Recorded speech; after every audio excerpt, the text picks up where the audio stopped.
ఎవరి యొక్క నేర్చుకోవాలి? రెండు మాటలు ఇక్కడ ఉన్నాయి. మనం ఈ యొక్క వచనం రెండు భాగాలు అర్థం చేసుకోవాలి. మొదటి ఏమన్నాడు? నేను నా యొక్క మీరు నేర్చుకోవాలన్నాడు.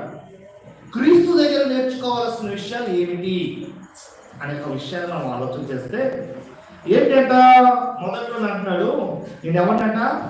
సాత్వికుడును దీన మనసు గలవాడు.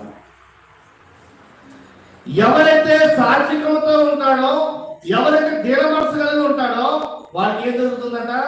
విశ్రాంతి దొరుకుతుంది. అదే కదా 28వ వచనంలో అంటున్నాడు, ప్రయాసపడి భారం మోసుకున్న సమస్త జనులారా మీరు నా యొద్దకు రండి. అక్కడ కూడా అంటున్నాడు నా యొద్దకు రమ్మన్నాడు. ఇక్కడ అంటాడు నా యొద్దకు నేర్చుకోమంటున్నాడు. అక్కడేమన్నాడు? నా యొద్దకు రమ్మన్నాడు. ఇక్కడేమన్నాడు? నా యొద్దకు నేర్చుకోమంటున్నాడు. గమనించండి, ఇక్కడ విశ్వాసం నేర్చుకోవాల్సి